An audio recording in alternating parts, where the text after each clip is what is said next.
ya kolelalela mpona ekolo te toleli mpe mingi oyo ekomi ntango ya kotelema kolata kanda esantu kopamela ya kopamela kopapa ya kopapa kokata ya kokata kobelela moto na nzambe kita mpona kosikisa misala ya satana moto itikisa moto yaya ezikisa misala ya satana na mboka moto itikisa moto yaya ezikisa misala ya satana na mboka loboko na yawe ezali ya kosembola mpo ekolo epambolama mpe bayekongo bamona nkembo na yawe sembola loboko tomona kuyala yoe.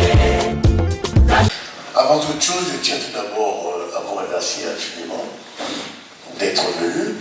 Et puis je tiens à m'excuser tout simplement parce que on dirait que ce voyage était un voyage assez périlleux, tout simplement parce que arrivé sur Paris, j'ai attrapé une grippe qui me continue, qui me pourchasse encore jusqu'à aujourd'hui ici devant vous. Je devais arriver hier soir, malheureusement, arrivé à l'aéroport de Philadelphie, l'avion ne pouvait plus décoller parce qu'il faisait 21h30, alors je suis arrivé tout à l'heure. Pour moi, en tout cas, toutes mes excuses, ce n'est pas dû aux organisateurs, c'est plus par rapport à moi, sur mon état défaillant. Avant toute chose, je dirais tout simplement, l'invitation que j'ai reçue, c'était sur le thème d'où venons-nous et où allons-nous.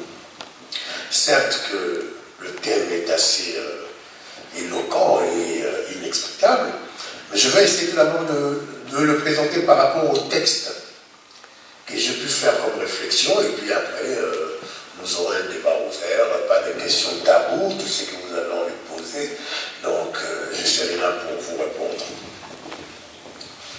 Mesdames, Messieurs, mes chers compatriotes, combattants, résistants et opposants à toutes ces abominations en cours dans notre pays, la République démocratique du Congo. Permettez que je vous invite à vous associer à moi pour qu'ensemble nous observons une minute de silence pour saluer et rendre hommage à chacun de ces dizaines, voire des centaines de milliers, voire plusieurs millions d'hommes et femmes et enfants congolais qui sont morts martyrs de la lutte pour la démocratie, pour l'état des droits, pour le progrès économique et pour le bien-être social de tous en République démocratique du Congo. Voir plus au sujet du vécu quotidien et surtout des perspectives d'avenir qui attendent nos pères, nos mères, nos frères et nos fils. Ceux et celles qui vous ont mis au monde et ont consenti le sacrifice suprême pour qu'aujourd'hui chacun d'entre vous soit partie prenante de l'extraordinaire communauté de la diaspora congolaise. Et puisque vous et moi sommes tous fils et filles de la mère patrie, la République démocratique du Congo, je dirais mieux, nos pères et mères, nos frères et sœurs, nos neveux et nièces, nos amis et amis, nos copains et copines, membres de la famille et autres membres de nos familles restreintes et élargies rester dans notre pays. Mais, puisque les organisateurs de notre rencontre de ce jour, ici à Ottawa, m'ont demandé de faire un bref exposé en guise d'introduction de notre partage et échange de vues. Je commencerai par vous remercier de me permettre de commencer par partager très brièvement avec vous les avis et considérations qui, à mon humble point de vue, m'aideront à vous exposer le tableau ou le tas de lieux de la situation apocalyptique que prévaut dans notre pays. Le tableau extrêmement sombre sur la situation que prévaut dans notre pays est en rapport étroit avec sur la problématique relative à l'état de lieu de la démocratisation dans notre pays, hier, aujourd'hui et demain. Ce sujet est nettement plus vaste que l'on pourrait l'imaginer. En parler comme il se doit devrait prendre plusieurs dizaines d'années. La seule problématique de la démocratisation dans notre pays intègre plusieurs aspects de la vie de chacun d'entre nous, plus de 75 millions de populations congolaises. C'est cela la démocratie. Oui, démocratisons pour parvenir de plus en plus à l'idéal de la démocratie, le pouvoir du peuple congolais, par le peuple congolais pour le peuple congolais. Il nous faudrait de longues années pour débattre de cette question, tant il s'agit de questions extrêmement vastes et s'étend sur de très nombreux aspects de la vie de notre pays et de la vie de chacun de ces dizaines de millions de Congolaises et de Congolais ayant vécu tout au long de ces 56 années de la vie post-coloniale de notre pays qui a débuté un certain 30 juin. En effet, c'est le 30 juin 1960 que débute le processus de démocratisation dans notre pays, avec la mise en place des institutions politiques nationales congolaises, dirigeantes, issues des élections libres, démocratiques, transparentes et inclusives, organisées en 1960 sur toute l'étendue du territoire national. C'est en date du 3 juillet 1960, avec l'agression des para-belges à Tisville, actuellement Banzambourou, que débute le processus ayant abouti au tout premier blocage du processus de démocratisation dans notre pays. Cette lutte aboutirait avec le premier coup d'État du 4 septembre 1960, avec la neutralisation du président Kasavubu et du premier ministre Patrice Emery Lumumba, par le colonel Mobutu, qui à l'époque n'était qu'un militaire. Pour de très nombreux historiens congolais et étrangers intéressés à l'étude de l'histoire de notre pays, ont tort de prétendre que le processus de démocratisation en RDC débute le 4 avril 1990. Ceci n'est pas seulement le cas des historiens, parce qu'il en a de même pour la plus grande majorité des politiciens membres de la classe politique congolaise de ces 56 dernières années, de 1960 à 2015, et aussi pour nombre d'élites intellectuelles congolaises. Mes chers compatriotes, combattants, résistants et opposants à toutes ces abominations en cours dans notre pays, la République démocratique du Congo. Avec les uns et les autres d'entre vous, partis au présent forum, je voudrais commencer par en appeler à la participation de tous et à chacun pour qu'ensemble, vous et moi, puissions garder de notre entretien d'aujourd'hui l'idée d'un rendez-vous du donner et du recevoir, où nous aurons chacun fait œuvre de patriotes venus au chevet de notre mère patrie, en péril la République démocratique du Congo en danger de mort. Vous comprenez pourquoi je considère, quant à moi, que notre rencontre d'aujourd'hui au Canada est un rendez-vous du donner et du recevoir. Un rendez-vous du donner et du recevoir que nous voulons être une arme destructrice de l'état d'ignorance dans laquelle les bourreaux du peuple congolais tentent de maintenir plus de 75 millions de femmes, hommes, enfants congolais. Même la Bible, la parole de Dieu le déclare, je cite, « Mon peuple périt par manque de connaissance. » Nous, peuple de Dieu en RDC, nous sommes le plus souvent plongés et maintenus dans l'ignorance des faits, le plus marquant et le plus déterminant de l'histoire de notre pays. Aujourd'hui, ici au Canada et aussi ailleurs, où parviendra notre message, les fils et les filles de la mère patrie devraient être partie prenante notre rendez-vous du donner et du recevoir contre l'ignorance.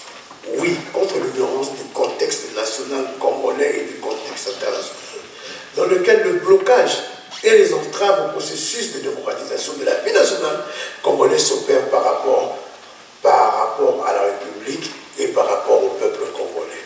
Mes chers compatriotes, combattants, résistants et opposants à toutes ces abominations en cours dans notre pays, la République démocratique du Congo.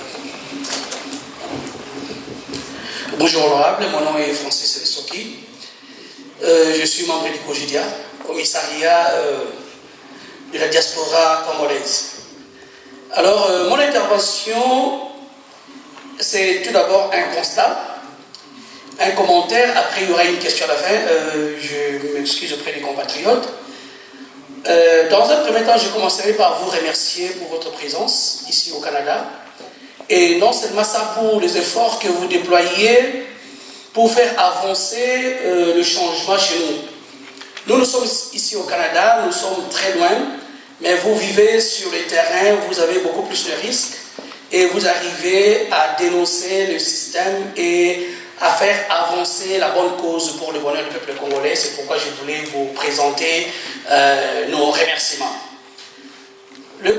En suivant votre discours, j'ai constaté qu'à plus de 4 fois, vous avez parlé de l'abomination chez nous. Et à plus de 5 fois dans votre discours, vous avez parlé de la démocratisation.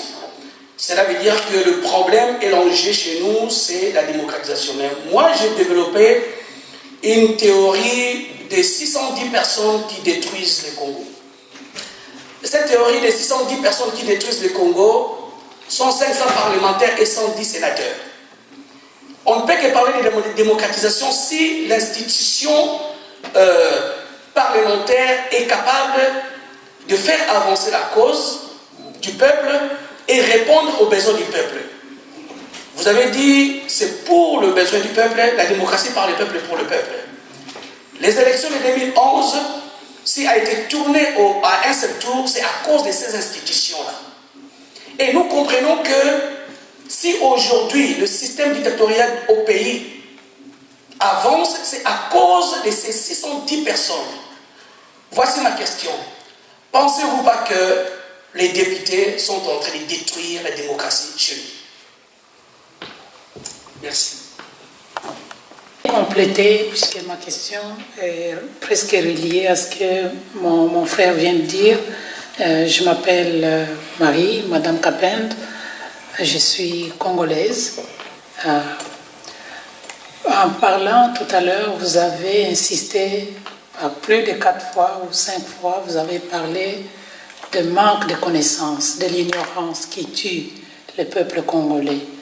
Et comme le frère vient de le dire tout à l'heure, lorsque vous insistez sur l'ignorance, est-ce que vous parlez de l'ignorance du peuple ou vous parlez de l'ignorance de vous qui gouvernez ces pays-là?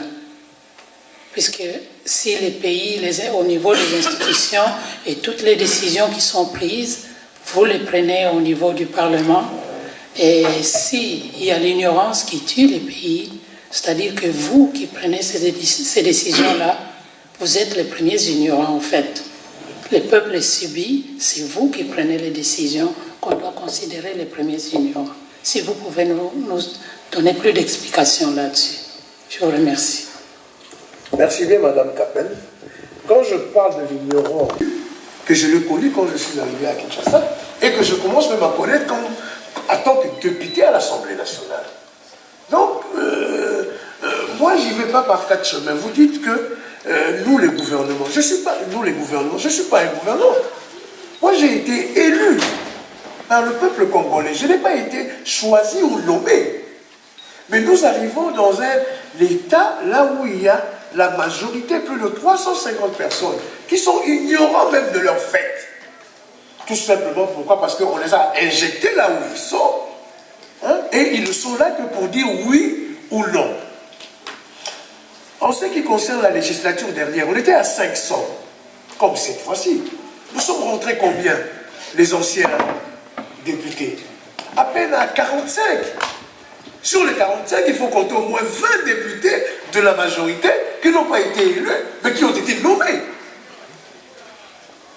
Tout simplement pourquoi? Parce que nous essayons de faire comprendre aux gens. Nous essayons de parler à notre population. Ça a pris du temps.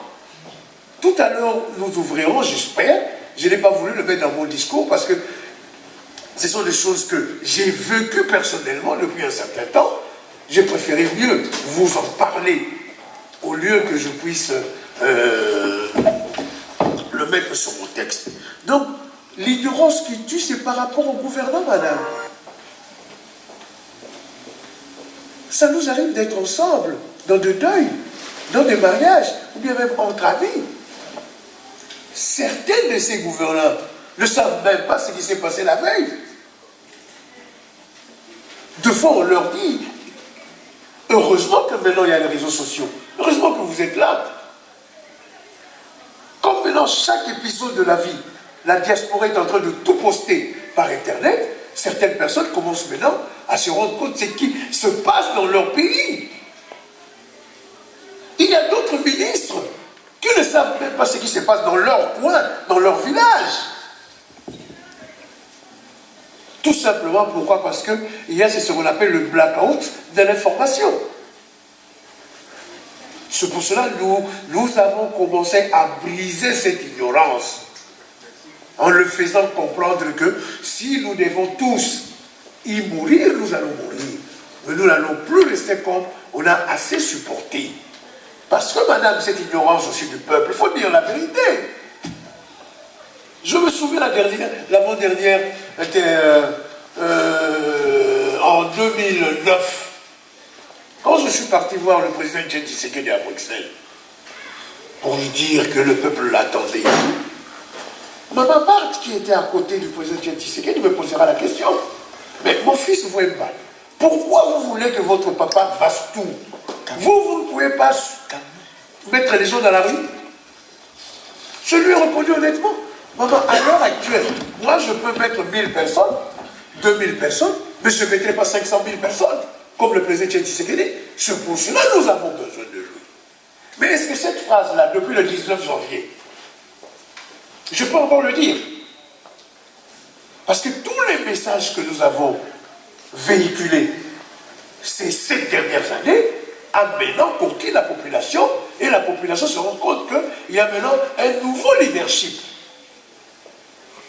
des politiques. S'ils nous demandent d'être prêts par rapport à n'importe quelle cause, nous y serons.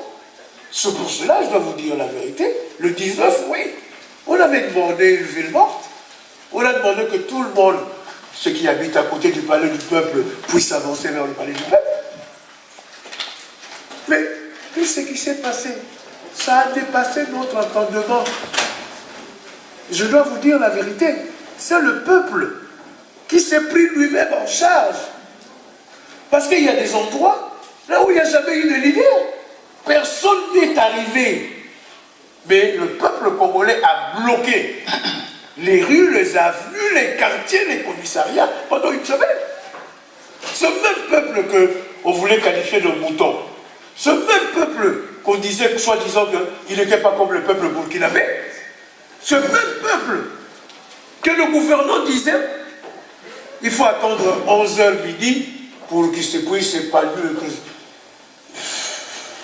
se fatiguer, aller chercher à manger. Mais ce peuple-là est resté 7 jours.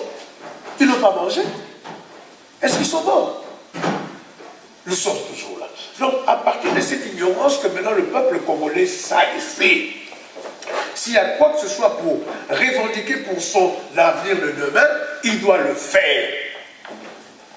Ce n'est plus comme les gouvernants avaient l'habitude, vous savez, bon, je ne citerai même pas son nom parce que ça ne sert à rien, qui disaient, non, ils ne sont même pas prêts à sortir 300 personnes. Et comme vous savez, l'autre qui a dit, en 2006, il n'y a rien eu, en 2011, il n'y a rien eu, en 2016 aussi, il n'y aura rien. Mais est-ce que maintenant, il peut encore le dire? Parce que le peuple lui a dit, basta, au revoir. Donc, j'estime que la responsabilité nous incombe parce que nous sommes des leaders politiques. Mais nous ne sommes pas tous responsables. Parce que quand il s'agissait au Parlement de commencer à combattre par rapport à certaines lois, par rapport à la législation constitutionnelle, c'est l'opposition qui a été devant. Jusqu'à obtenir ce que nous avons obtenu. Parce que nous avons associé les partis politiques, les églises, la société civile, et les femmes, les mamans, le veuve, ainsi que toutes les associations, y compris vous, la diaspora, parce que nous vous avons demandé d'appeler vos familles, d'appeler vos frères, vos soeurs qui sont restés au Congo, de rejoindre ce mouvement. Donc c'est pour cela, moi je le dis, je ne me cache pas, je dis, c'est une victoire de la diaspora et du peuple congolais. En ce qui concerne la question de Francis Oki, vous savez,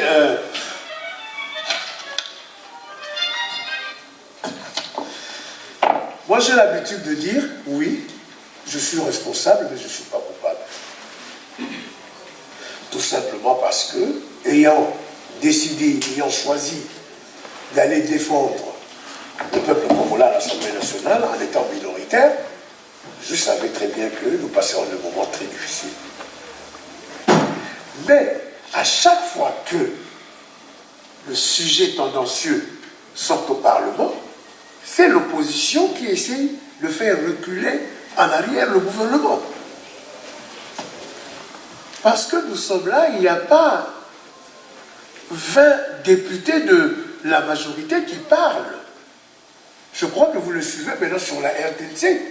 Vous le verrez qu'il n'y a que les mêmes qui prennent la parole. D'autres même refusent de prendre la parole parce qu'ils ne veulent pas être indexés et pointés par rapport à leur base. Donc, je crois que nous essayons, tant peu que soit, de vouloir défendre le peuple congolais. Mais nous ne sommes pas responsables parce que ce n'est pas nous qui gouvernons ces pays.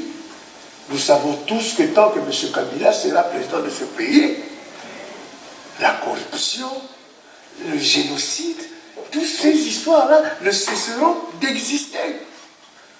Parce qu'à la fin de fois, nous nous posons des questions. Qui contrôle qui au Congo? Quand vous voyez bien qu'un policier puisse aller gérer les choses militaires, dès lors que les responsables militaires sont là, ne peuvent pas gérer cette affaire. On se pose des questions, qui est qui? Faites une expérience au Congo. Soyez arrêté par n'importe quel kidnappeur. Mais il n'y a que lui qui va vous libérer. Même si son chef d'état-major vient, il ne le fait pas. C'est pour cela il est grand temps que vraiment que nous puissions mettre fin à ce système afin que la démocratisation puisse être vraiment le retour dans les normes standards internationaux.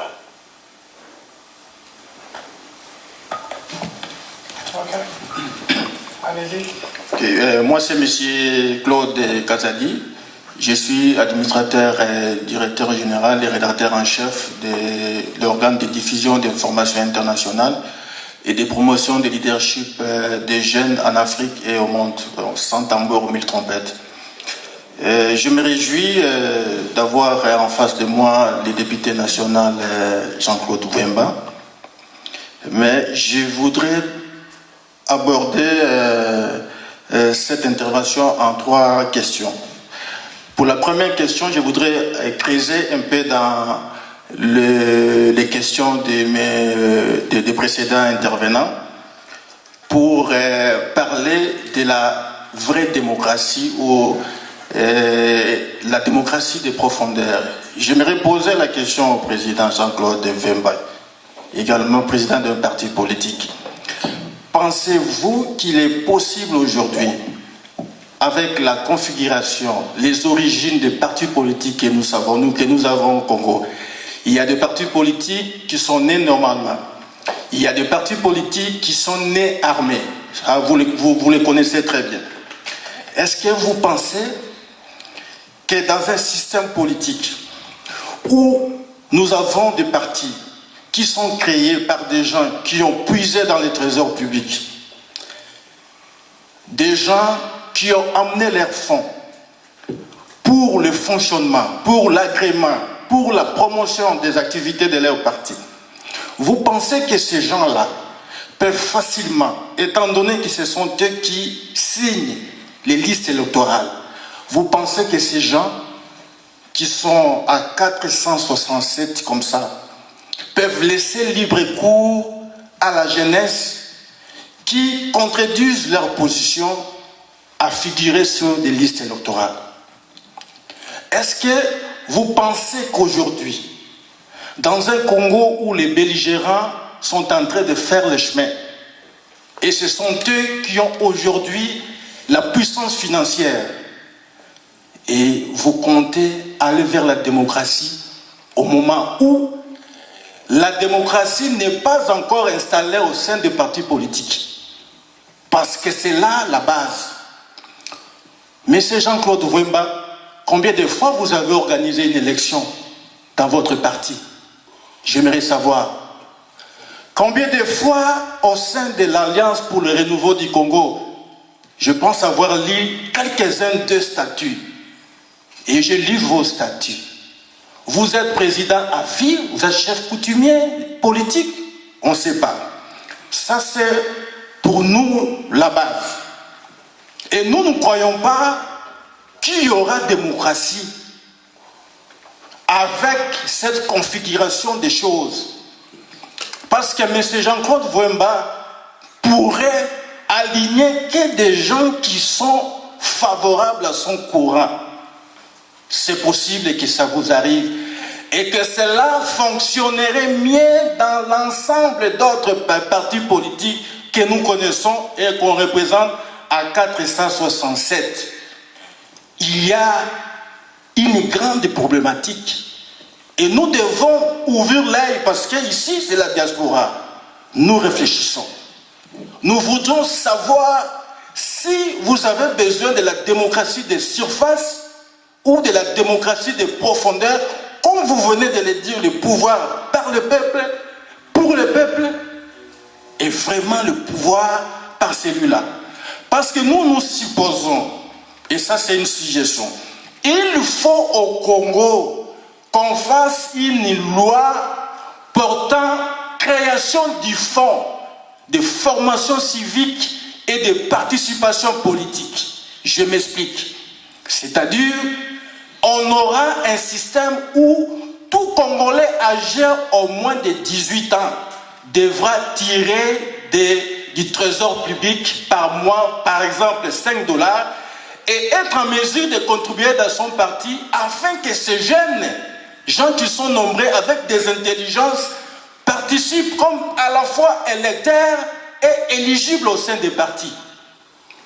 Et ils auront la possibilité de se réapproprier les partis politiques avec le financement. Donc ça veut dire, il faut nous dire aujourd'hui que la façon dont vous organisez vos partis politiques et vous pensez que la démocratie, même après Kabila, va s'installer au Congo. La deuxième question, c'est que Jean-Claude Mouemba, c'est un bon député de national. Je vous le concède. Mais j'aimerais savoir comment nous sommes arrivés dans un pays sérieux où les sénateurs ont jusqu'à 3 ans de mandat, sans mandat, ils siègent pour un mandat électif. Vous étiez où pour tirer la sonnette d'alarme? Parce que vous avez été là. Qu'est-ce que Jean-Claude Mouemba avait fait lorsqu'on était arrivé en date du 17 avril et que c'était la fin pour Kengo Wadondo d'être président du Sénat? Qu'est-ce qu'avez-vous fait? Avez-vous été complice? Pourquoi vous avez laissé qu'aujourd'hui des gens qui n'ont pas mandat du peuple restent là? Et je pense que je vous informe, ça doit être la raison pour laquelle le Sénat avait même cherché à ce que l'on enlève cette disposition qui gênait. Troisième question, là c'est une motion d'information, ce n'est pas une question. Je vous disais que je suis rédacteur en chef de 100 tambours, 1000 trompettes. Je souligne bien, c'est 100 tambours, 1000 trompettes. Ce n'est pas 100 tambours ni trompettes. Nous faisons beaucoup de bruit. Nous sommes sur un dossier où 4 Congolais ont été jetés à la haute mer. Mais c'est Jean-Claude Mouemba, je suis content parce que vous êtes été élu dans la province du Bas-Congo. Il y a 4 Congolais qui ont été jetés à la haute mer par un navire en fait, qui quittait Matadi et qui est passé par Banana. Et pour enfin, vous savez ce qui s'est toujours passé, il y avait des passagers clandestins. Étant donné que les coûts de rapatriement coûtent cher, les commandants de l'équipage avaient décidé de jeter les 4 Congolais dans l'eau et les couper afin que les requins qui repèrent sa proie à quelques 3 km par le sang puissent les bouffer. Il a fait son mea culpa. Le tribunal argentin a fait son travail. Le commandant a fait son mea culpa pour dire que nous sommes fautifs. L'ambassade du Congo en Argentine est au courant. Ils ont demandé de l'argent, on a dépensé 8 000 $ pour la requête de l'avocat. Mais maintenant, on veut savoir, étant donné que les Roumains ont retiré, parce que c'est un commandant roumain qui a reconnu que c'est lui qui a jeté les 4 Congolais dans l'eau, en haute mer. Le gouvernement congolais qui est déjà informé par le procureur général de la République, jusqu'à ce jour, il n'y a pas de réaction. Donc, dans le Bas-Congo ou quelque part au Congo, il y a 4 Congolais qui ont été jetés dans la mer et que, comme vous êtes bien député de ce coin-là, je pense que ça vous ferait œuvre utile à ce que les disparus soient identifiés et que les familles soient dédommagées parce que le gouvernement roumain est déjà d'accord pour aller dans ce sens. Merci beaucoup. Je vous remercie. Je vais commencer par la dernière question. Vous savez, une affaire comme ça s'est passée il y a 4 ans. C'est Jean-Claude Mouemba qui a fait arrêter l'équipage, je crois que c'était l'équipage bulgare, pour les amener jusqu'à la prison centrale de Matadi. Pardon, à la prison centrale de Makala. Parce que les familles, j'étais à Matadi, ces familles sont venues me trouver et c'est moi qui ai déclenché cette affaire. En appelant le directeur général de la DGM, François Béat, qui m'a envoyé directement son directeur de cabinet à Matadi pour le faire. Ces genres de choses, je ne badine pas. Je ne badine pas. S'il y a quelqu'un qui risque sa vie par rapport à ces genres de choses, ces gens que je ne vois pas. Je ne recule devant rien. Surtout sur ces périmètres de Banana à Matadi. Que ce soit des produits avariés, que ce soit Péréco, que ce soit tout ce que vous voulez, quand Jean-Claude Wemba a ce morceau, il ne le lâche jamais. Là, vous venez de me former. Je n'étais pas au courant. Mais je vous demanderai de me le donner. Tout simplement, j'en fais mon affaire. Si je suis député pour ça. Ce n'est pas seulement pour le Bas-Congo. Je le fais aussi partout. Donc ce dossier, je n'étais pas au courant. Merci de l'information. Et tout à l'heure, vous me donnerez à peu près comment ça s'est passé. Et je sais que ce n'est pas la première fois. Je suis déjà intervenu 12 marées. Après avoir donné 3 000 $ de caution au procureur général de la République, on les a laissés partir jusqu'à ce jour, ils ne sont jamais retournés. Ces familles n'ont jamais été dédommagées. Donc même si vous touchez le procureur général de la République, il n'aura aucune force de le faire. Tout à l'heure, quand je vous disais que les centres de commandement au Congo étaient des dizaines de milliers, c'est par rapport à cela. Donc je crois que c'est un dossier très sérieux. En tout cas, je le prendrai à corps. En ce qui concerne votre projet de loi, la création du fonds de participation civique, préparez-moi votre texte. Je le ferai. Je vais le faire inscrire au mois de mars. Pardon, au mois de mars, à la prochaine session, en tant que projet de loi. Comme l'initiative vient de vous, amenez-le-moi. Je veux le faire. Bon, en ce qui concerne votre première question, soi-disant, les partis, les présidents à vie, mes chers frères, ne nous cachons pas. Moi, je dis ce que je pense et je pense ce que je dis. Pour être le président d'un parti politique de l'opposition en Afrique, il faut s'attendre à deux choses. La première des choses, c'est la prison. Si vous avez de la chance, le pouvoir, ou si vous êtes malchancé, c'est la mort. Même dans nos partis, je peux vous dire, dans mon parti, le MPC, les membres actifs ne sont pas plus de 3000. Tout simplement parce que la culture d'activisme, d'adhésion dans des partis politiques, je le dis, dans plusieurs de mes émissions politiques au Congo, allez adhérer n'importe où vous voulez. Mais ne soyez pas innocent des décisions qui vous engagera demain. Donc à partir de ce moment-là, beaucoup de gens ont peur de venir dans des partis de l'opposition, malgré qu'ils sont avec nous. Mais ils préfèrent voir de loin. Quand il y a des élections, vous le voyez, ils sont des candidats parce qu'ils veulent, mais après cela, il n'y a plus personne. Quand vous parlez de président fondateur, moi dans le MPCR, effectivement, je dois vous dire la vérité, si je suis encore dans le MPCR, parce qu'au dernier congrès du MPCR, au mois de juin 2011, avant le décès de notre directeur du bureau politique, Christian Tatinimi, Tangouba, j'ai démissionné, j'ai donné ma démission. Parce que je me suis dit que trop c'est trop. Mais c'est le parti qui a refusé. Il dit non. Ça, c'est votre cas. Non, mais je vous parle de moi, je ne parle pas des autres. Ils ont dit non, président Zalawana. Parce que ce qui est OK, parti au pouvoir. Tout simplement, ça voulait dire quoi? Jean-Claude Wemba, si vous le touchez,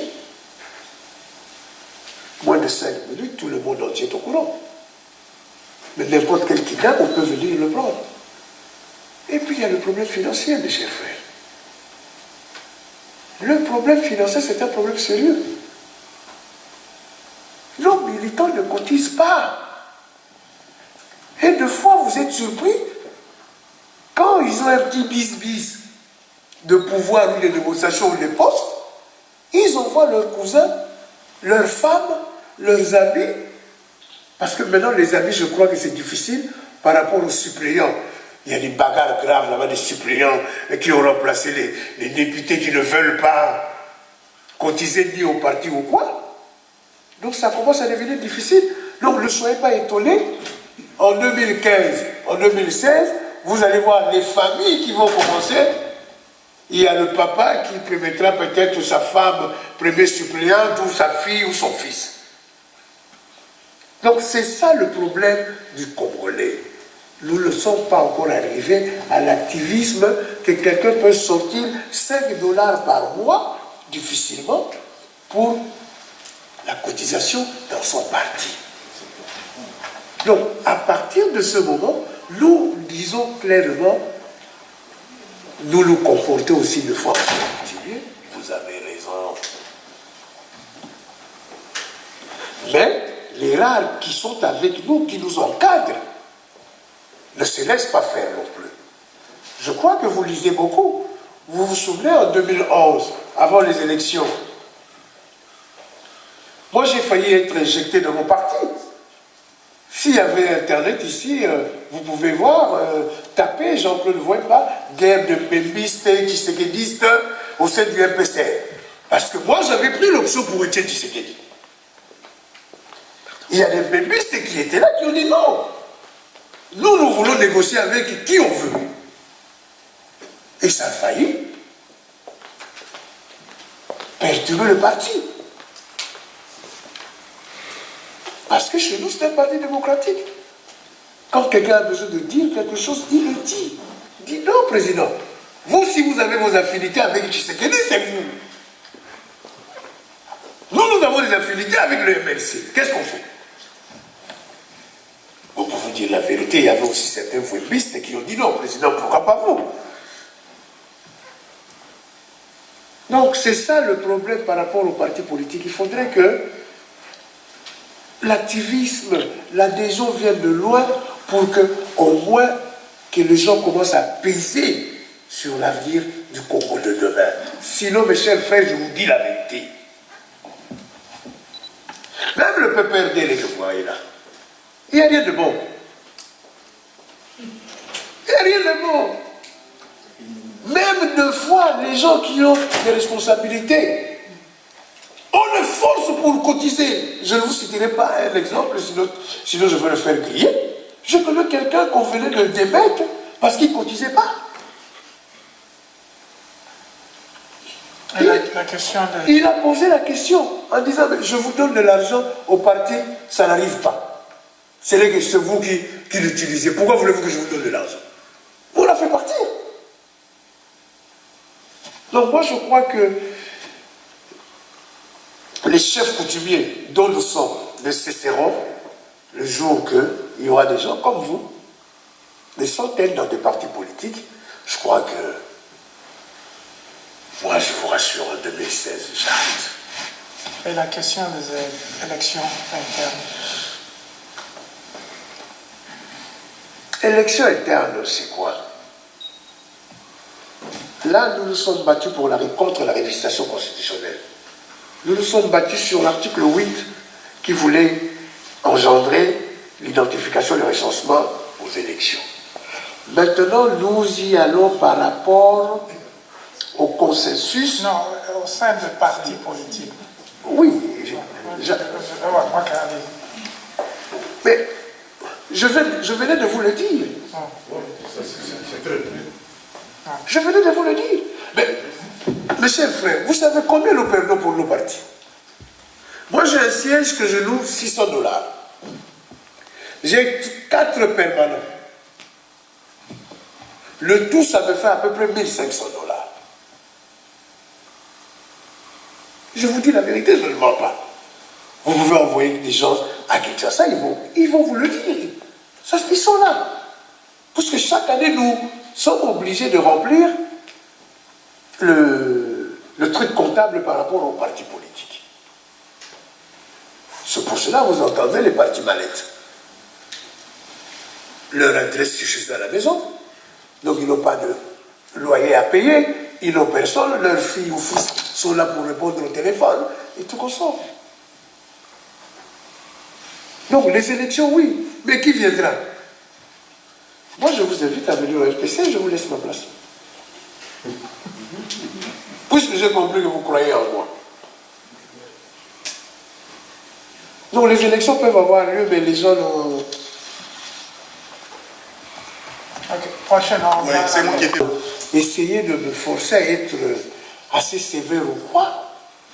Mais qui est parmi les rares personnes qui critiquent ce Sénat obsolète et tout consort? C'est bien Jean-Claude Wemba.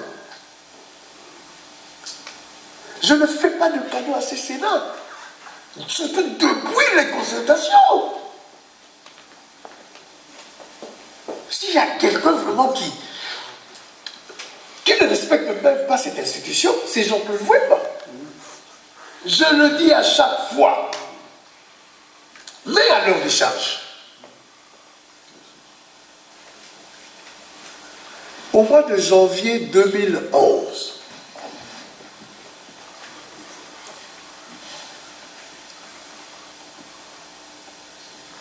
le gouvernement amène la révisitation constitutionnelle pour enlever le second tour de l'élection présidentielle. Or, le gouvernement, en enlevant cette partie de la Constitution, a oublié que le second tour de l'élection présidentielle allait ensemble avec les élections des députés provinciaux. Et c'est resté là. Je crois que vous avez suivi ce qui s'est passé par rapport au 19, quand le sénateur Sessanga disait que nous sommes ridiculisés, les gens ne nous prennent plus au sérieux, tout ça à cause de vous, ce gouvernement, que vous nous avez amené de retirer le second tour sans pour autant placer les élections des députés provinciaux. Mais je crois que cette blague-là va se terminer bientôt là. Ok, il a le micro. Un tour de rôle et essayons vraiment de... Ah, laissez-le, je ne suis pas pressé. Je Ok, suis pas pressé, laissez-le. non, c'est la salle qui a une date. Merci, M. Jean-Claude Wemba.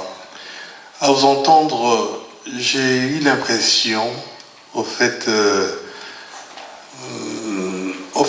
que vous avez simplement redit ce que nous disons ici. Ça veut dire que Congo, ça va mal.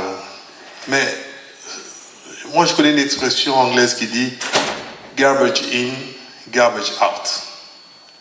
Quand vous mettez de la crasse dans une machine, vous aurez de la crasse. Vous dénoncez vos efforts au sein du Parlement, etc. Mais commençons à la genèse. Quand il y a eu des élections de 2011 et qu'on a déclaré le vainqueur, on a déclaré un faux vainqueur, qu'avez-vous fait en tant que député ou en tant que Congolais, tout simplement? C'est là que tout a commencé, parce que vous dites que tant que Kabila sera là, on aura les garbage out. Parce que c'est les garbage in. Vous comprenez que tout ce que vous avez évoqué prend sa source à partir des élections et des résultats pour lesquels un mot d'ordre avait été donné qui n'est pas suivi. On aurait pu avoir Burkina Faso depuis longtemps parce qu'il y a un mot d'ordre qui avait été donné par celui que tous ceux qui avaient été votés avaient reconnu que c'était le véritable vainqueur. Moi, je vais résumer tous les propos à la genèse. Qu'en pensez-vous, monsieur? Mes chers frères, on doit être janvier, février 2011. On a sillonné l'Europe. Un groupe des leaders politiques. Vous vous souvenez? Pour aller expliquer que c'était Etienne Tshisekedi qui avait gagné les élections. 2012, merci. Pendant 2 mois, nous avons rencontré pratiquement toutes les autorités européennes. Ils nous ont demandé qu'une seule chose. Où est-ce que sont vos preuves à tant que Tshisekedi a gagné les élections?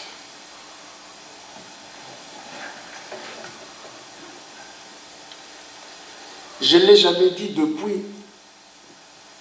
Et je souhaiterais entre frères, Kanga Kabila. Je n'ai pas de questions, mais j'ai des préoccupations. La première, je crois que vous avez effleuré le fond même de la question, de ma préoccupation. Pourquoi? Parce que vous étiez député en 2006. Pourquoi, quand on vous a amené la loi pour élaguer le 2e tour, c'est que vous dites bien que c'est le gouvernement qui vous a amené.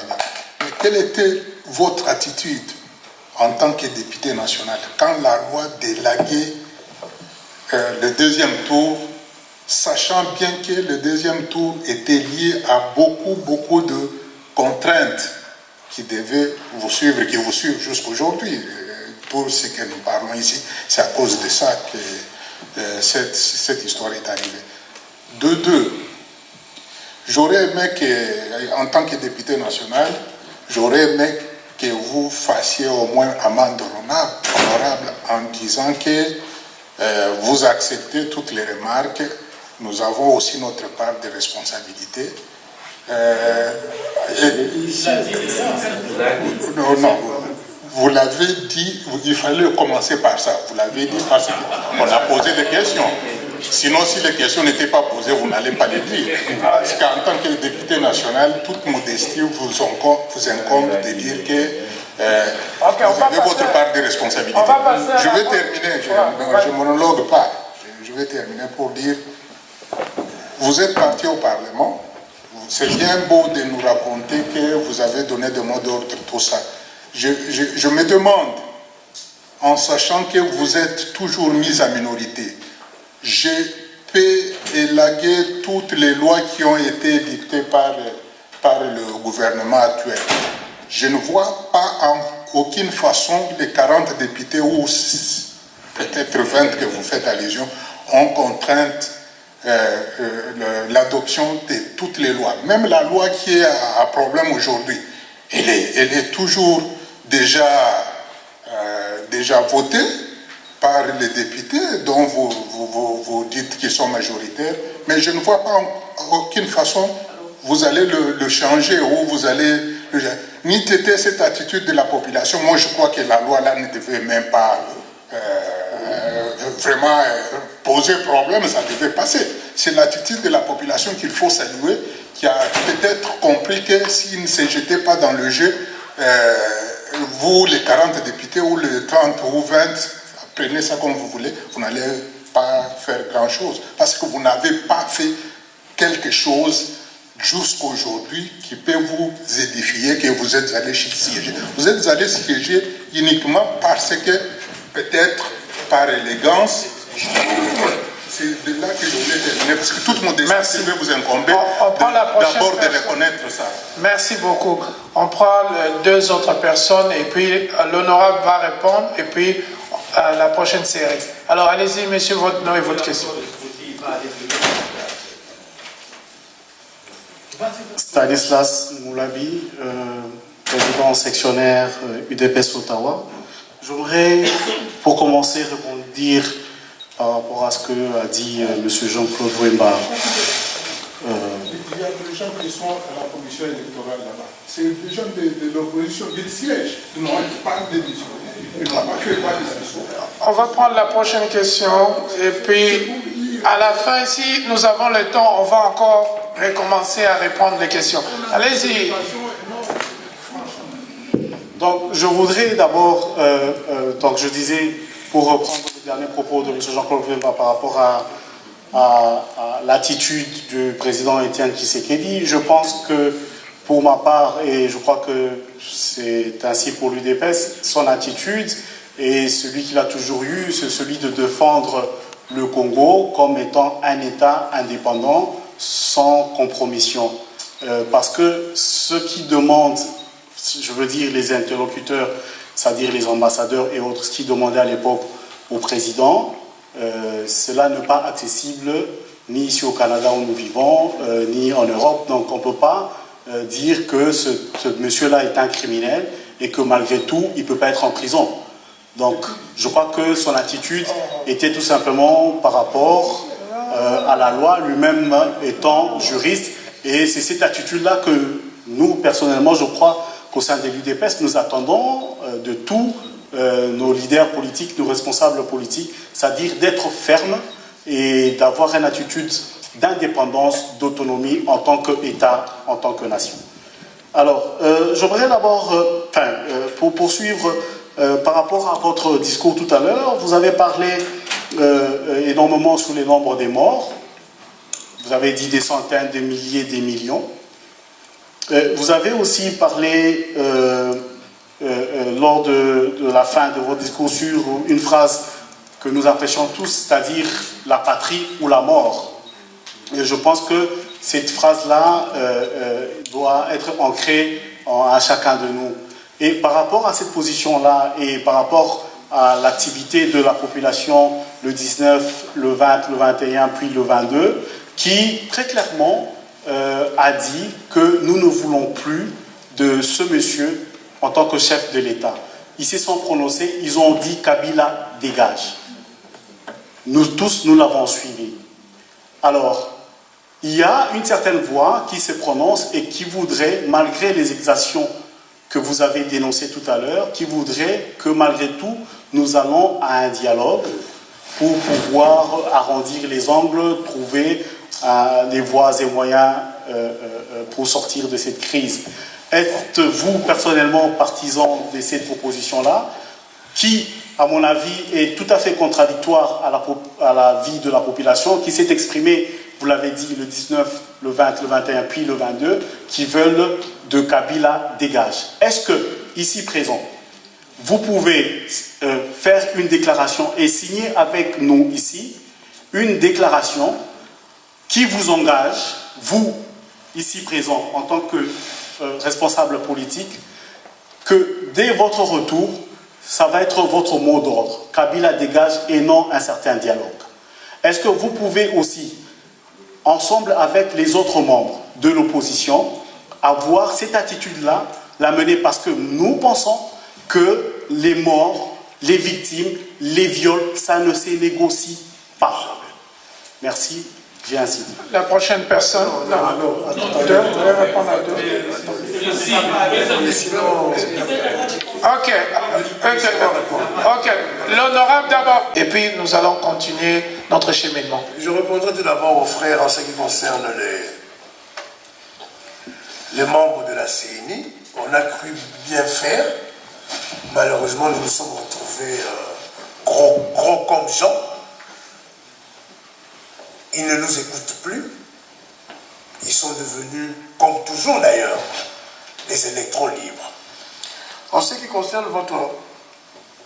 par rapport au deuxième tour, je ne sais pas si... bon, peut-être que ça fait longtemps. Mais vous savez que nous nous sommes déjà battus à l'Assemblée nationale. C'était par rapport à quoi? Quand on est venu pour revisiter la Constitution par rapport au deuxième tour de l'élection présidentielle. Tout ça m'a profité. Bon, heureusement, un peu moins ma là, mais quand même. Non. On essaye malgré cela. Donc, quand ils sont arrivés pour le second tour, on était assez cohérents à l'époque. Et nous avons essayé, mais malheureusement, ils nous ont pu faire passer par... Nous ne siégeons pas par élégance. Si je veux parler de moi, je ne siège pas par élégance. Je représente le peuple congolais. Parce qu'à l'époque, vous étiez avec MLC, vous étiez nombreux. Je n'ai jamais été avec MLC. J'ai toujours été président du MPC. Donc, à partir de ce moment-là, en ce qui concerne le président de l'UDPS Ottawa, je respecte ce que vous venez de dire. Je suis du même avis, parce que moi, ce n'est pas seulement moi. Beaucoup d'entre nous, nous voulons même un tribunal international sur le Congo-Zaïre de 1990 à ce jour, pour que nous sachions qui ont fait quoi, qui ont tué, qui ont pillé, qui ont volé. Donc nous sommes dans cette logique. Mais là où je ne vous ai pas très bien compris, vous dites que l'UDPS demande le dialogue, nonobstant. Donc il y a un but moko pour la loko wana il est écarté. Il y a un moment le loko tokende laki, tokende la bakati sauté. Tant que nous avons dit tola ici peuple té. Peuple à l'alité. Pour oyo to senga ki papa Tshisekedi oh ndeko utoloba maman Martha loba ki pour la nini bino boko sala côté. Ya ngo to bandi. Pour la première fois. Et donc, à Bongo-Sanama, sans que l'IDPS officiel ait soutenu là. Vous regardez Makamuka Pikalobaki, porte-parole à l'IDPS. Tout ça, il y a Makamuanate, ou à l'état de Bissoté, d'ailleurs, loi Koutou, et c'est l'équipe d'un parlement, et vous savez, la motion cimentée, bah, on l'a monté. On l'a d'ailleurs. Est-ce que loi wana balongo la voté? Non. Ce qui était pour par rapport à au ou bien to yebe longo to zoli ou bien to zoli gâté. To boya qui recensement na identification et ça a lié l'élection et la président de la République. Pourquoi on fait ça soit à 10 ans? Or, président de la République et ça la circonscription kaka Moko qui est le Congo. Tous à la 15 millions, tous à la 5 millions, au l'équipe au président de la République. Et là, on peut être au Boya qui est à Moana.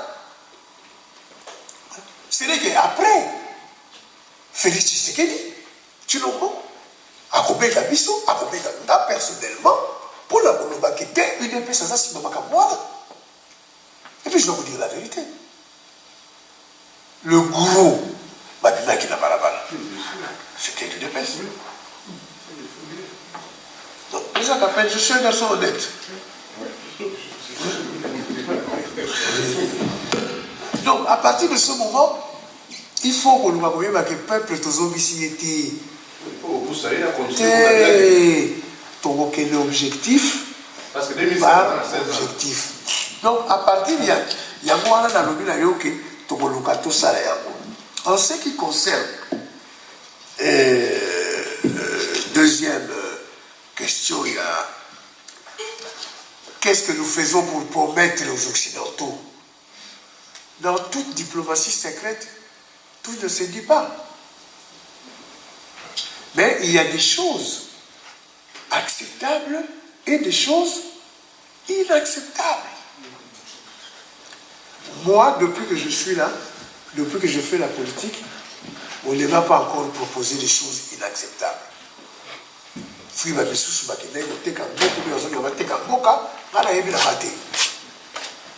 Dès lors que je le saurai, je vous le dirai. Parce que je ne veux pas que mes enfants, ma famille, puissent venir répondre à ma place, ne sachant pas qu'est-ce que moi je suis en train de faire pour le Congo. Tout vous venez de le dire, c'est le peuple, c'est le Congo.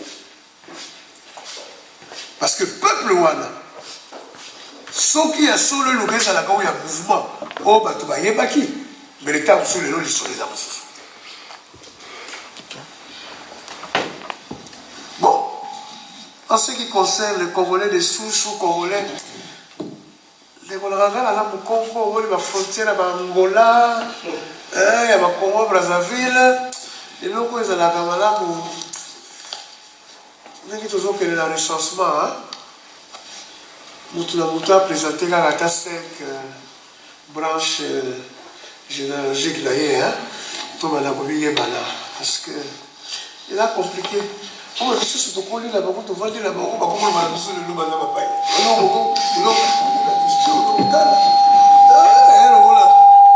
À niveau de la musique, tu n'es pas qui m'a dit, ma belle, ma barrière.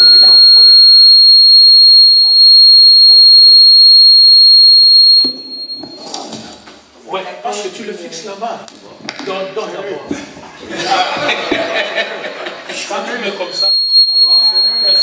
Comme ça. Oui. Ah, c'est mon tour alors, non?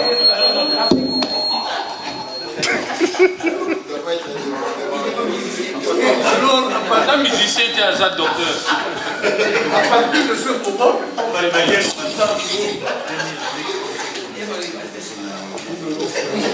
partir de ce moment, moyen que nous voyons dans la tête de Roland. C'est le recensement. Si vous doutez la bateau, tu peux exiger, ton code, ça peut être une loi d'application. Sauf qu'il y a 5 personnes ou 5 familles à contester la nationalité d'ailleurs, au BBC, armes généalogiques d'ailleurs. Donc ça, je crois que c'est une proposition aussi honnête, non? Moi, les nations ont encore des familles locales toujours sur le là. Non, on est là, on a rejoint la Kinshasa, on a rejoint ça, on a rejoint. Si 5 personnes ici n'aiment pas Jean-Claude Bamba, donc... Mais non, il faut moyen, on a vu l'autre, na matanda, na kibazebo, na kivula, na relaxebilo, na cimetière, na poko, na nana, il y a arrière. Et ici, il y a un problème, En ce qui concerne pour les 26 provinces, ça, c'est un problème qui a commencé par la loi Bakajika. En 1964, c'est ça, hein? 66, hein? La loi Bakajika. Quand on est parti faire par rapport à la constitution de Loulabourg, non, la constitution de Loulabourg, pardon, c'est de ça qu'on a sorti 26 provinces. Quand le maréchal Mobutu, comprenant les dangers de tout cela, l'a annulé. Et je me pose la question, qui sont ces gens-là qui lui ont forcé la main? Je crois que Bisséguiman a roué mettait pour quelque chose, pour aller diviser maintenant le Kivu en 3. Le sud Kivu, le nord Kivu et le Maniema. Parce que c'était le grand Kivu. Quand nous avons voté contre la Constitution, moi je suis un antifédéraliste primaire. L'état d'esprit des dirigeants congolais, il n'y a que des petits Ouattelais en vue. Les gens qui vont occuper ces provinces-là feront du travail nuisible par rapport au Congo uni. Ça, nous devons être sûrs et certains. Moi, j'ai toujours refusé les 26 provinces. C'est pour cela que j'ai toujours été pour la décentralisation à une large autonomie. Mais les 26 provinces, déjà, avec le gouvernement que nous avons, dans certaines provinces, il n'y a rien. Il faut reconstruire. Je suis allé à la commission PAG par rapport à cela. Mais quand on vous dit, on préfère Louébo, Louébo par rapport à Lodja, parce qu'à Louébo, il y a 200 maisons que les colonisateurs ont laissées et que ça peut faire la capitale d'une province. Quand vous y êtes, alors, donc, c'est compliqué. Bon, il faut dire aussi pour l'autre aussi, nous tous on était d'accord pour que Mende ne puisse pas l'avoir. Ça aussi, je préfère dire la vérité. Donc, c'était bien fait pour sa gueule alors. Donc, je ne crois pas à la balkanisation. Je crois plus à 3 étapes du Congo de demain. Les plus forts, les consensueux, qui pourraient être le Katanga, à travers leur subdivision, la ville-province de Kinshasa, étant la capitale administrative, le Bas-Congo, qui n'a pas voulu qu'on puisse démembrer par rapport au district. Et si si nous y allons un peu plus loin, vers l'équateur, là où il y a le pétrole et le gravel vers l'oriental. Donc, je crois qu'il faudrait une loi spéciale pour que la rétrocession, pour la caisse de péréquation soit d'une sévérité exemplaire. Sinon, ça profiterait aux autres, comme quelqu'un m'a dit ici au Canada. Il y a l'Ontario, enfin il y a Alberta, je crois, qui ne recevait jamais de la caisse de péréquation. Bon, maintenant, il commence à demander. Donc, moi, je ne crois pas que ça serait la balkanisation. Non. Je ne crois pas à ça. Parce que tout à chacun sera responsable de celui. Mais par contre, là où moi j'ai peur, que tout à chacun puisse se recroqueviller celui. Allez-y, docteur. Ok, je crois que je peux utiliser ma voix naturelle, vous allez me comprendre. Je me présente, Mbouyamba Belaloufou. Je suis médecin de la place ici. Avant de commencer, une question de clarification, M. Lorona. Vous avez étudié à la colonie scolaire de Boma, 69-70. Vous étiez avec moi. On m'appelait James. Ok. J'étais un grand danseur de Jack. Okay. Avec les Dario Lungwana. Donc nous sommes de la même époque. Peut-être que tu ne vas plus te rappeler de moi. Vous êtes encore plus beau que moi. Je ne sais pas. Comme vous l'aviez dit là, la force c'est le peuple. Mon message est creux. Passez-le aux autres. Je ne voudrais pas que vous alliez à l'extérieur. Qu'est-ce que vous allez y chercher? Vous allez dire négocier avec ces gens. Mais ces gens, ça fait combien d'années maintenant? 54 ans depuis l'indépendance, ils nous trompent toujours. Ils nous trompent. Stoppez d'y aller, s'il vous plaît. C'est ça mon message. Les Américains, mettez la caméra très bien. Je vais vous dire, parce que tu as voulu le cacher. Je vais utiliser ma liberté d'expression, telle qu'elle est appliquée ici et aux États-Unis. Ces gens ont tué Lumumba. Ils ont tué Kabila. Et ils le savent. Ils le savent pertinemment. Mandela,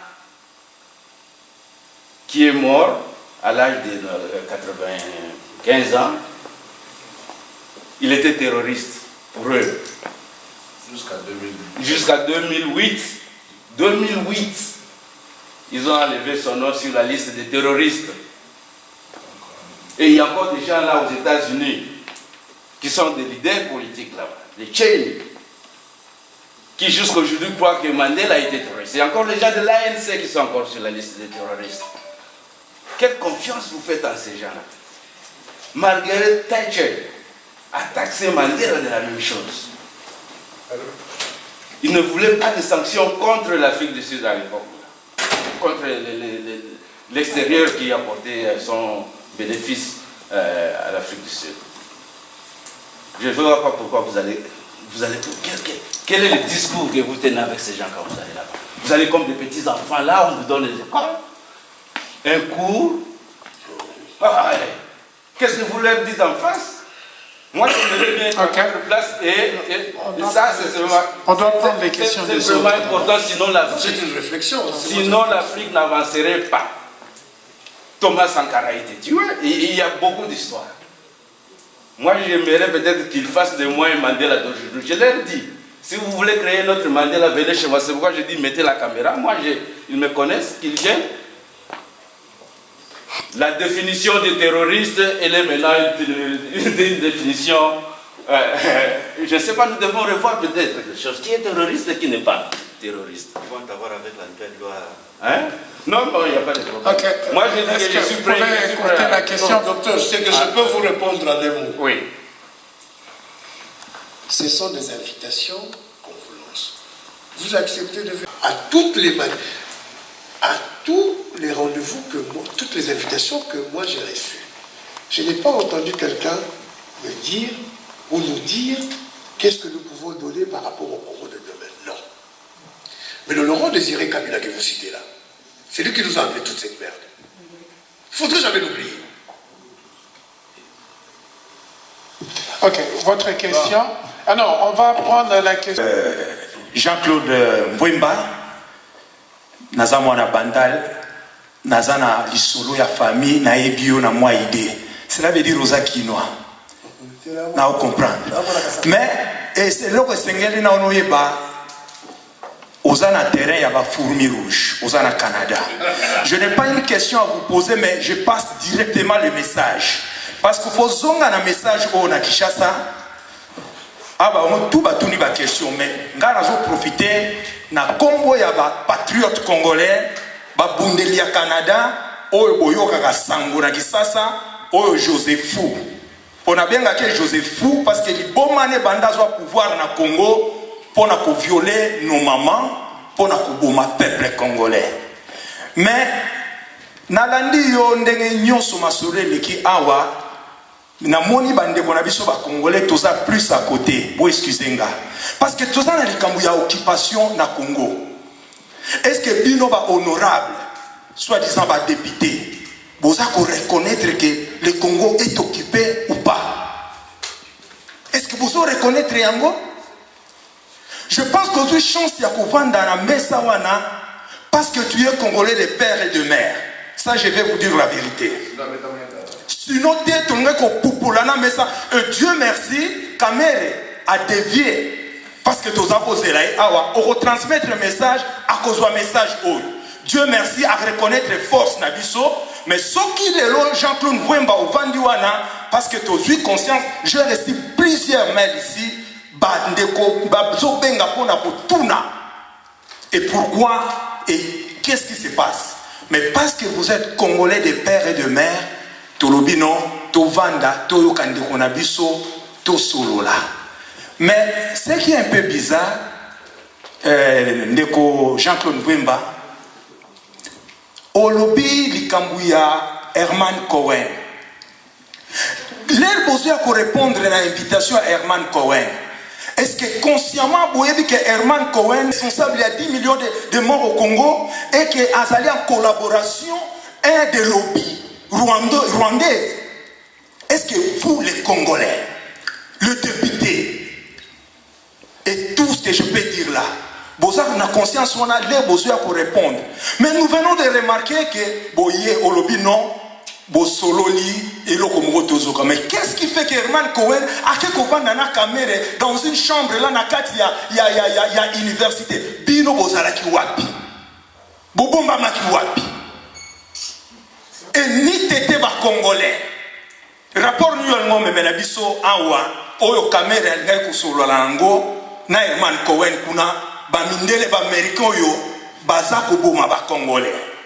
De 3 Jean-Claude Mwemba bozo sala musala na ndenge na bino biso pe na diaspora tozo ko sala musala na ndenge na biso. Qu'est-ce qui se passe? Na lisolo kamere. Il dit que boza na plateforme moko na sima ya kamere. Nalandi ba entrevue na yo ozolba mwana mboka Vital Kamerhe. Mwana mboka Vital Kamerhe. Est-ce qu'on peut répondre biso na kati ya sala wasi réellement Vital Kamerhe congolais? Et qu'est-ce que vous attendez pour na bino ni ba congolais? Na blogueur bien intervention aux Akinois. Qui kinois mweza pour bo s'éloigner, bo isoler Rwandais oyo alingi ko remplacer Kanambe Otoso Benga Joseph Kabila. Boza ba kinois. Bozo Zelani, na 5 jours il y a élection pour na bossa la bloc. Mais message na biso ba fourmi rouge na Canada zabo. Oza ko zonga. Pour te passer bino prochaine chance, tolingi bossa la bloc, ya ba opposant. Bo travailler, bo passer message. Eza oyo bozo tambola nango awate après 15 ans ya mandat ya Rwandais o na mutu mboka. Bozele élection eza oyo bozo tambola nango awate. Je dis bien to passer bino chance mais prochaine, ce qui m'a bongité, je pense que beaucoup de responsable et puis va donner à combat et qu'on changer, tokopé sabino sous occasion OET. Voilà message nangai, message à la fourmi rouge. Na Canada, otokitselo yango wana ozonga na Congo bo isolé type oyo ya Vital Kamerhe azali Rwandais te bo sangana bino ba Congolais soki bosali yango te mbaloyo tokotiki ba musicien bino nde tokosala bino lumbe mwete. Voilà message à la fourmi rouge tosuki siwa. Merci. Alors Totigal merci mingi fourmi rouge.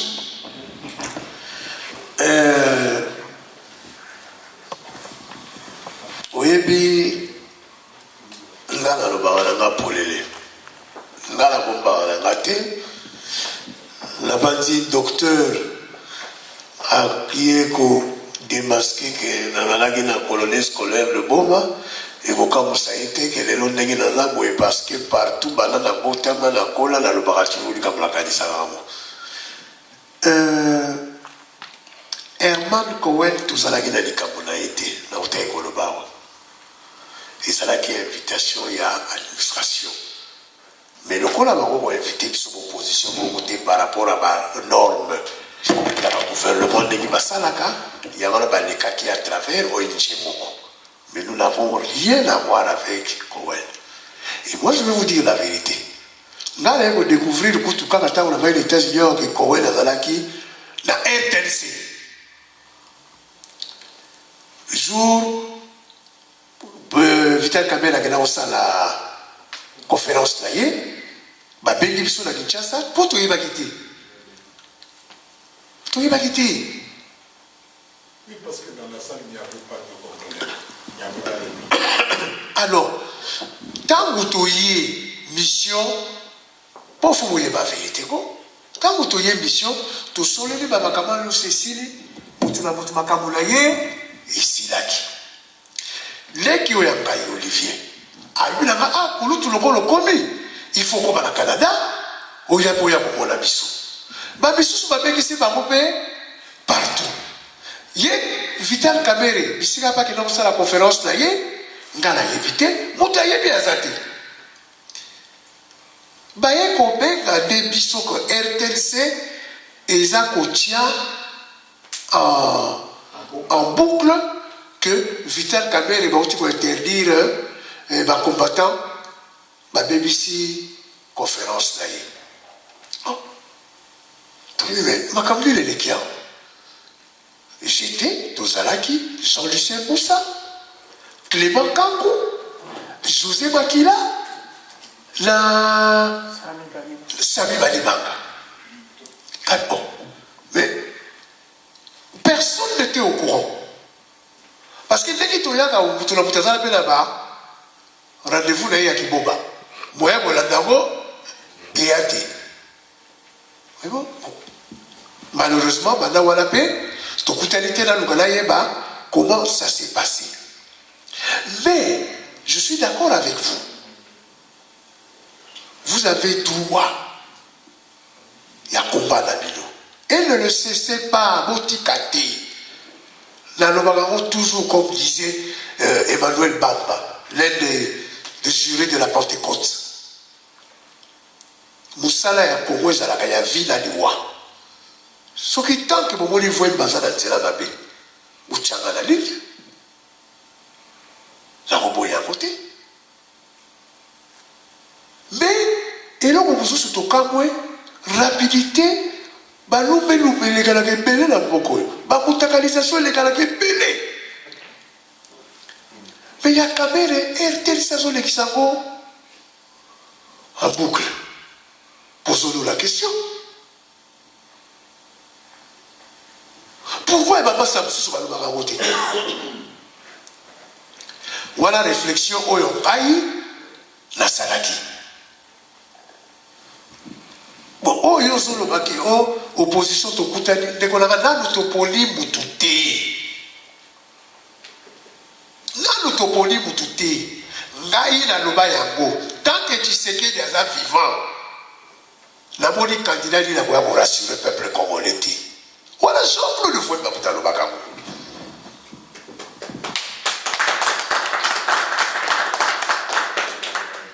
Soki le loyo, président national a lobby que non. La Ligue n'a pas les sous-soutés, je veux vous avertir. Position de mais pour l'instant, je ne vois pas. Même le peuple congolais est à Arou. Arou, c'est la Tshisekedi de Wapulumba. Tshisekedi de Wapulumba, c'était l'état d'esprit. Vous parlez tout à l'heure de Mandela. C'est par rapport à Tshisekedi. Que le fait seulement que Tshisekedi est là, tout le monde est dans la ligne. Donc, mais où est Takami, Makamususu, Fourbi Rouge? Tempesti les vaisseaux. Message de la Bilili et Kokoba. Voilà. Alors, on n'a plus de temps, c'est par courtoisie donc le président. On va laisser le président Campagne vraiment essayer d'être bref, président. Ce n'est pas bon de dire à un président d'être bref, mais quelque chose.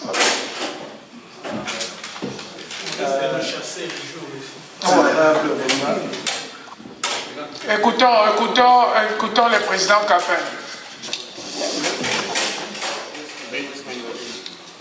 Je vais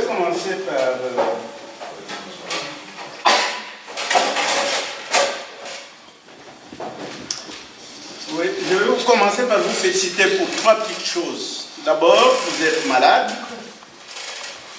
Vous êtes malade. Et malgré cela, vous voilà. Pour cet entretien. Et vous avez tenu bon pendant plus de 2 heures de temps pour nous entretenir. Secondo, vous êtes une de ces personnes corrompues à l'Assemblée nationale. Il ne faut pas le prendre personnellement, parce que les salaires qui vous sont versés, c'est des salaires visés à vous corrompre. Mais malgré cela, vous êtes un petit groupe de députés déterminés quand même à faire quelque chose. J'étais particulièrement content de vous voir debout l'autre jour au Parlement pour protester contre cette tentative de l'amendement constitutionnel. Et cette stratégie-là, pour une minorité au Parlement, ça donnait. J'étais content de voir ça, particulièrement content. Que vous ne vous êtes pas juste contenté de la parole habituelle, minoritaire, vous ne gagnez pas, mais vous vous êtes debout pour empêcher les débats. Et vous l'avez fait, c'était une bonne stratégie. Troisièmement, une petite félicitation parce que en venant ici, vous avez dit ça, c'est un rendez-vous du donner et du recevoir. Donc je vous vois dans cette position de démocrate où vous allez dans une audience comme celle-ci, non pas pour juste dire ce que vous avez, comme c'est souvent l'attitude de beaucoup de gens qui viennent ici, mais pour écouter aussi, et surtout pour écouter. J'espère que vous avez beaucoup écouté, et moi, je ne vous pose pas une question. Ici, je voudrais que vous m'écoutiez. Vous savez que dans notre pays, là, l'équilibre du pouvoir est inexistant aujourd'hui. Alors, le cabinet présidentiel a pris l'ascendant sur le Parlement, sur l'exécutif et sur la justice. Alors, je vais écouter ma question. Donc, dans ce climat-là, qu'est-ce que vous feriez, qu'est-ce que vous pensez faire pour éviter la répétition de 2011 où le peuple déterminé vote et on lui vole son vote? Si vous voulez que 2016 se passe autrement, qu'est-ce que vous pouvez faire d'autre? Sinon, à mon avis, suivre cette stratégie que j'apprécie particulièrement et que je vois beaucoup de personnes critiquer et vilipender si facilement ce dialogue auquel l'UDPS voudrait amener la classe politique congolaise. Un dialogue à équation égale. 20 personnes d'un côté et 20 personnes de l'autre. Parce qu'au Parlement, ces dialogues, vous qui êtes là, c'est ce que vous faites tous les temps, les dialogues politiques. Et c'est ça la politique. Vous le faites, mais dans ce Parlement, vous ne pouvez pas triompher parce que vous êtes minoritaire. Alors, si on veut venir avec quelque chose pour transformer les cadres, vous venez de parler vous-même du recadrage institutionnel. Si on veut venir avec une stratégie pour transformer les cadres politiques qui baliser les échéances électorales prochaines, pour faire en sorte qu'il y ait des normes qui préviennent la tricherie, pour faire en sorte qu'il y ait des normes où la CENI est équilibrée, pour éviter que seul Kabila régente le processus politique. Qu'est-ce qu'il y a d'autre à faire sinon de dialoguer avec ses pouvoirs? Voilà. En présence justement de l'autorité internationale qui est là-bas, parce qu'il faut l'avouer, aujourd'hui, les souverainetés, excusez-moi, je termine, les souverainetés nationales ne sont plus absolues. Nous sommes aujourd'hui dans ce qu'on appelle les politiques mondes. Et ces politiques mondes, ce n'est pas pour dire que nous renonçons à notre souveraineté, pas du tout, mais c'est pour dire que nous ne pouvons pas méconnaître qu'il n'y a plus que nous qui faisons la politique, même la politique de notre pays. Il y a d'autres intervenants qui interviennent. Il y a des lois internationales que vous suivez, il y a des organisations internationales qui vous rejoignent. Donc, dans ce politique monde, le petit groupe que vous voyez là, qui est la MONUSCO, on ne peut pas l'ignorer. Alors, vous le prenez, vous le mettez devant ses responsabilités pour que lui soit l'arbitre de ces dialogues. Et vous êtes à parité égale, le pouvoir et vous, pour mettre des normes qui soient imposables, qui soient impératives à tous, pour régenter le processus électoral de 2016 et faire en sorte que ce qui est arrivé en 2011 ne nous arrive plus. C'est ce qu'il y a de plus sage à faire. Merci beaucoup, le président Capel. On peut applaudir aussi, hein, c'était très intéressant. Alors, on va donner la parole à l'honorable pour le mot de clôture. Honorable. Je vous remercie infiniment. Je suis ouvert à tous. Et croyez-moi, vous venez de m'apporter plusieurs choses. Et ce n'est pas facile de fois de dire ce qu'on pense. Mais on peut le dire à côté sans micro. Je vous remercie. Et moi aussi, je vous remercie beaucoup. Et pour